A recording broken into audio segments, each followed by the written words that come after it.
こんにちは、なるゆみこです。私は普段ジェンダーレスな主婦とライナーボーイズというユニットで YouTube に動画を投稿しております。本日はもうすぐ30歳になる私が幼く見える小悪魔系メイクをご紹介したいと思います。それではメイクレッツスタート。まずはじめにカラーコンタクトの紹介をします。今日使ったカラコンはアイクローゼットのワンデイリフレア2クリアグレーという色で、発色のいいグレーのカラコンなんですが、縁があまりないのでどちらかというとハーフ系のカラコンになると思います。今回のメイクは少し強気な女の子をイメージしているので、この発色のいいグレーのカラコンを使いました。次に使用したのがこちらの下地で、セザンヌ皮脂テカリ防止下地のピンクベージュです。私はすごく混合肌なんですが、全体的にちょっとテカリが強いので、今回はマットな肌に仕上げたかったので、皮脂テカリを防止してくれるこちらの下地を全顔に塗っていきました。これ自体に下地の効果があるかって言われたら私はそこまでないと思ってるんですけれども、とにかく皮脂を止めてくれるものとしてこちらを使用しました。次に使用したのがこちらのエテュセのオイルブロックベースです。私はとにかく鼻が皮脂がすごいので、その皮脂を吸収してくれるこちらを鼻だけに使用しました。こちらの下地は毛穴をきれいに見せてくれる効果もあるので、鼻の周辺のちょっと毛穴の気になるところにも塗って、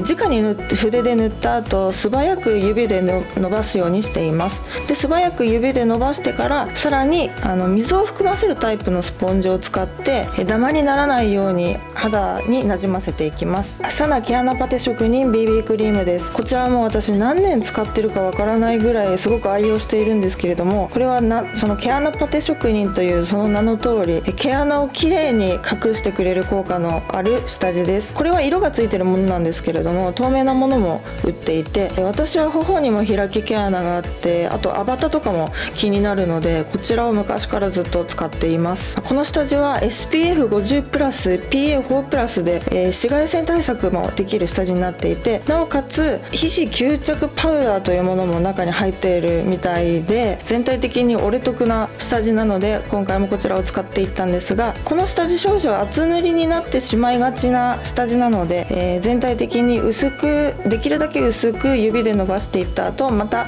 スポンジで均一にならしていきました。次に使用したのがこのケイトの、シークレットスキンメーカーゼロリキッドの02番です。このシークレットスキンメーカーゼロのこの黒いタイプの方のリキッドはカバー力がとても強いんですね。私の中ではデパコス並みのカバー力があると思っているんですが、私はリキッドファンデーションの塗り方にちょっと特徴があると友達に指摘されたことがあるんですけど、とにかく肌トラブルが多いので、それを隠すために毛穴とかにこうファンデーションを押し込むように手で叩きながら伸ばしていっております。そういう塗り方をするとですね、少量のファンデーションでも薄付きでかつ最大限にカバー力を強めることができると思っていて、いつもそのように塗っています。指でよくリキッドファンデーションをなじませた後、やはり指でなじませるだけだとどうしてもダマになったりムラができたりするので、こちらを塗った後もスポンジを使ってさらに均一になじませていきます。次に使ったのがこちら韓国コスメのザ・セムのカバーパーフェクションアイデアルコンシーラーデュオの 1.5 番というお色です。私は茶グマがひどいのと吹き出物とかニキビ跡が結構あるんですけれども、私はこの自分の肌の色よりちょっと暗めのコンシーラーを使っています。これリキッドの方しか使わないんですが、クマとか赤みがあるところとか、あとニキビとかの場所にはファンデーションより一段暗い色のコンシーラーを使った方が隠れるという風に聞いたので、少し暗めの色のコンシーラーを使っております。で、こちらのコンシーラーはこう伸ばして使うよりも指で軽く叩き込むようにして使っていく方がカバー力が上がるという風に聞いたので、そのように今回も塗っていきました。こちらもまた指でなじませた後スポンジで軽く叩いていきます。次に使用したのがこちらのチャコットのフォープロフェッショナルズフィニッシングパウダー761番ナチュラルというお粉なんですが、こちら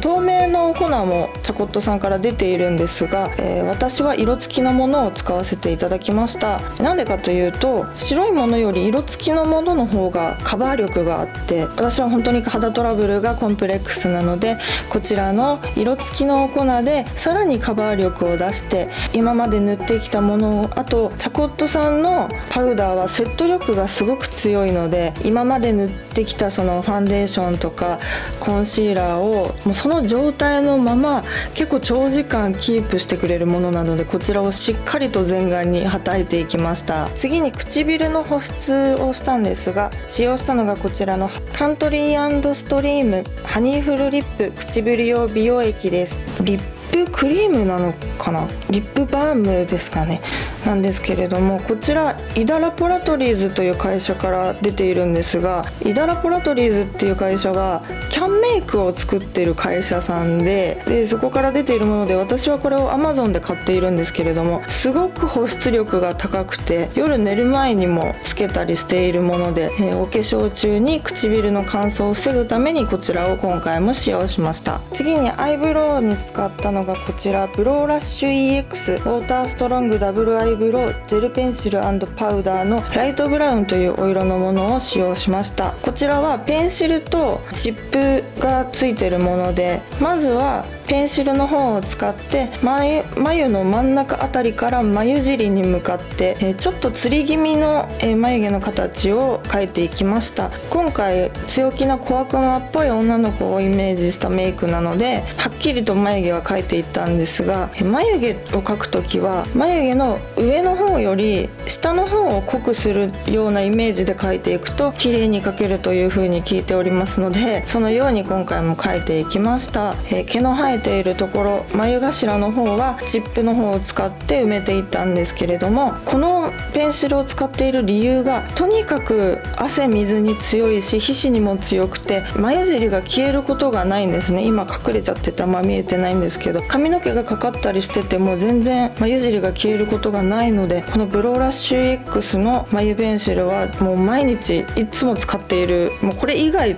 ちょっと使えないなっていうぐらい大好きなアイブロウです。次に使用したのがこちらのキスミーヘビーローテーションカラーリングアイブロウ03番アッシュブラウンという眉マスカラを使用しました。塗り方といたしましては、まず最初に眉毛の毛流れに逆らって塗っていきます。毛流れに逆らってもしっかり塗り終わったら、今度は毛並みに沿って塗っていきます。そうすると毛並みが最終的に綺麗に整う形になるので、私は毎回そのようにつけています。次にアイシャドウに移ります。使用したのがこちらのメイクアップレボリューションの I love メイクアップ I love チョコレートのチョコレートラブというアイシャドウパレットです。最初にこのグレーのラメ感の強い色をベースとして指でまぶたのアイホール全体に広げていきました。ちょっと気持ちアイホールより外側にはみ出すぐらいまで指で塗っていきます。私はラメ感の強いアイシャドウはできるだけ指で塗るようにしています。次に筆を使用していきます。